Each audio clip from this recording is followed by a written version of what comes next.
Hi guys, I'm just going to explain this once because I really did not mean to confuse people. Where I foster at, you are only required like a 2-week minimum. And as I previously stated, I literally applied to foster, did the orientation, all that stuff so long ago, but on my schedule, I never saw 2 weeks that I had open.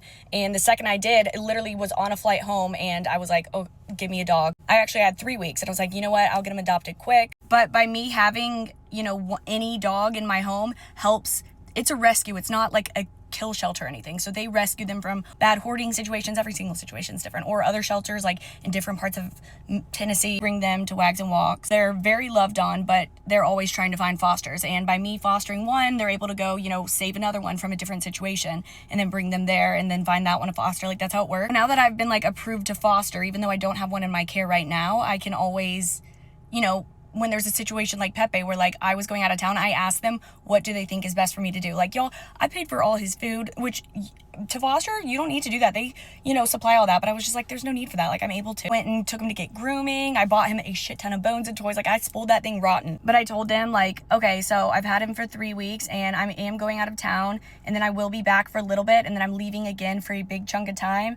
What is your suggestion on, do I get a sitter? Do I take him somewhere, blah, blah, blah? Because I know that's the whole reason I don't own a dog myself is because I'm traveling all the time. Walt also travels. Walt leaves every single weekend during football season, so he's not able to watch it. Also, it's not his responsibility. I never asked Walt to, take care of this dog, but he's not even home either. So they said, oh, don't worry about it. We have other fosters lined up. And so I met the new foster. She came and picked him up. It was her first time too with Pepe. Pepe was my first foster, if you didn't know. She was like, I've been wanting to do this for so long. I had dogs growing up. I was like, that's literally the same as me. So this isn't confusing him, you guys, because the alternative would be him just sitting at, Wags, but they would find somewhere for him. They'd place him somewhere. They already saved him and his siblings from a bad situation. He would never go back there. He's never going back to a shelter.